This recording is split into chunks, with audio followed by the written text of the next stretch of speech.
Hey y'all, I'm Clare Dunn, and you're watching Bull Sessions in the Bloodworks live studio.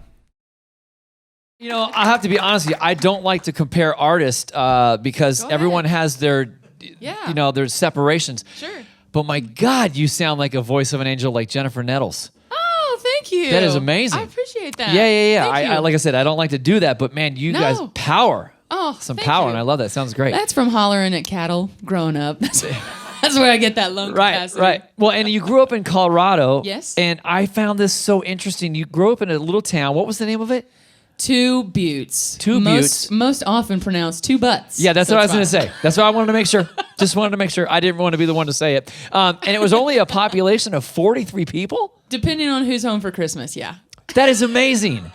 That is crazy. It was nuts, but it was a great way to grow up. Did it have a high school in the town, or did you have to travel to go to school? Two Buttes used to have a high school a long time ago. It was long closed by the time I, arrived on the planet. So I drove about 45 miles to high school. Okay, I was going to say it had to be a little bit of a drive. Yep. Because when you think of such a small town, like I grew up in a very small town in a little town called Mammoth Lakes, California. Yeah. My graduating class had 22 people in it. That's amazing, though. Yeah. So, but it was like super small for California. I would have never thought that. And we were the same way. It depended who came to town during Christmas time to go skiing. The population would go up for a little bit, but it was very funny. Small. Yeah. And speaking of small towns, I love this. Your mom is a champion because, like most moms are. Yeah. But she drove you back and forth to school and to dance recitals, to everything. Yes, she did. She literally wore out an engine on an old Suburban, hauling me to dance lessons. We were very fortunate, even in our small town, we had this rare lady who actually was a dancer down in Oklahoma City, and she had a studio about an hour away from where we grew up. And my mom would haul me. She was just trying to help me find my way in life. And I was always dancing around the house, and I was always singing. And she was just like, what does this kid want to do? Like, what's her, trying to help me figure out my life path, I guess. And she said to me one day, I was in like kindergarten, she goes, how do you feel about trying a dance lesson? You think you'd be interested? You want to try? And I was like, sure. And I remember to this day my first dance lesson, and like that was it. It was over with. Well, you're like, that's it. I'm done. Yeah. Yeah. Okay. So what kind of dance was it? Was it ballet? Was it? We started out studying everything to be a well-rounded dancer. So it was definitely ballet, jazz, tap, modern, lyrical, point eventually. And then, but I really found my love for expression. Like I was always watching MTV, so I was watching Janet Jackson, and I was watching Michael Jackson, and I was like, I want to do that. Yeah, like the hip hop, rhythm dance. So that was where I ultimately ended up landing, and then I was given some college opportunities to be on some dance teams, and I was going to school at another school, and I was in so many dance classes at Vanderbilt that they thought that I was a student, and they asked me to be a part of the Vanderbilt dance recital, and I was like, yeah, that's fine. I don't go to school here. Yeah, and they never knew that I wasn't a student. So if Dancing with the Stars came knocking, would it be a possibility? Hey, you never know. I mean, you might as well, right? Let's go back to the hometown, because it's such a small hometown, and having to travel so far away, was it a musical influence from the family that got you started with musical instruments and everything else? And what other instruments can you play?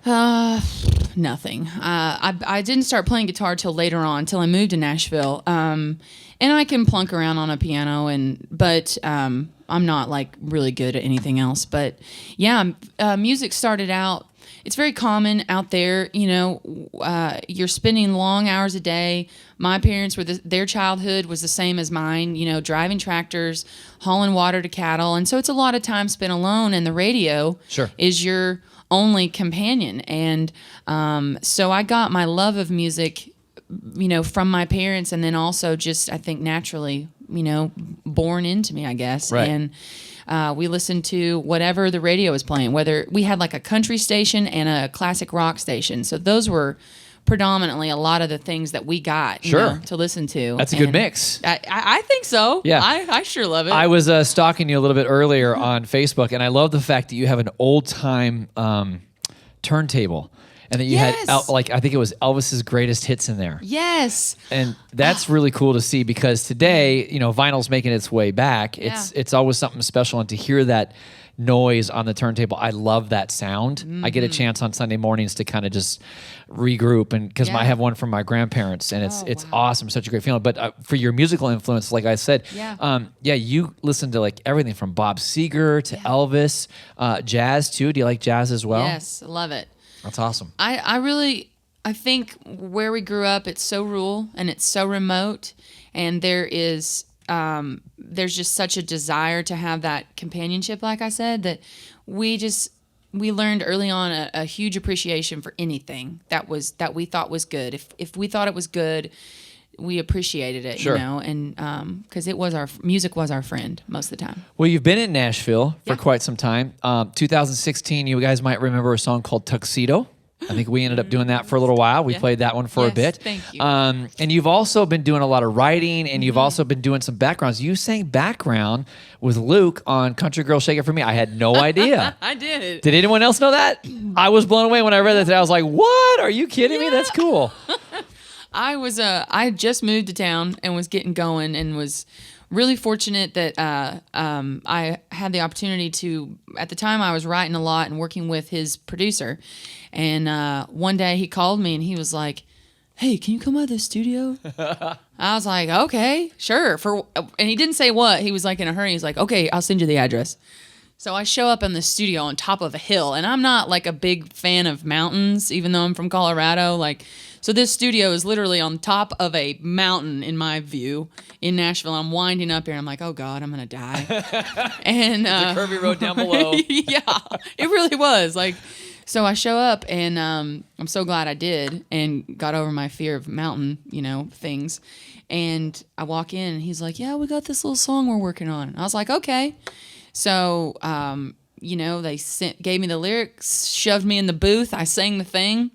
And then I was like, all right, I got to go to class or whatever. And, dance recital. Yeah. Back to dance recital. Probably to Vanderbilt, where I'm not a student, but they think I am. And I didn't hear anything about it for about 6-7 months. And then I was visiting my family, and I was in Oklahoma. My sister had picked me up from the airport, and we were in her Dodge Dually pickup driving down the road. And she just turned on the radio, and there it was. And I was like, huh? And I was like, I know that. Why do I know this song? Oh my God, and then that's my voice. Mom, I'm on the radio. It was that whole thing. Yeah. Was that the first time you heard yourself on the radio? Very first. Wow. Very that's first cool. time. Yep. That's cool. Well, getting a chance to, you didn't actually physically get a chance to work with Luke side by side. Have you yet? Or is it something that you would like to do in the future? And who else would you like to work with? Oh, man. Nope. I haven't got a chance to actually. We've gotten to open some shows for him, which he was very gracious to let us come out and do for us very early on. But, man, I'd just love to work with, I'd love to work with Vince Gill someday. I'd love to work with Chris Stapleton. I'd love to work with Shania. Gosh. Now you put me on the spot. I'm like, everybody. I would say that you're in good company, because the label group that you're with, Universal Music Group, has got, Vince Gill, who's on that label, Chris Stapleton's on that label, Shania. So I think you're in pretty damn good company. That's for sure. For sure. I couldn't agree with you more. Wow, that's awesome. Ladies and gentlemen, I want to keep hearing some more music. She's got the voice of an angel. Ladies and gentlemen, put your hands together one more time for Miss Clare Dunn. Thank you so much.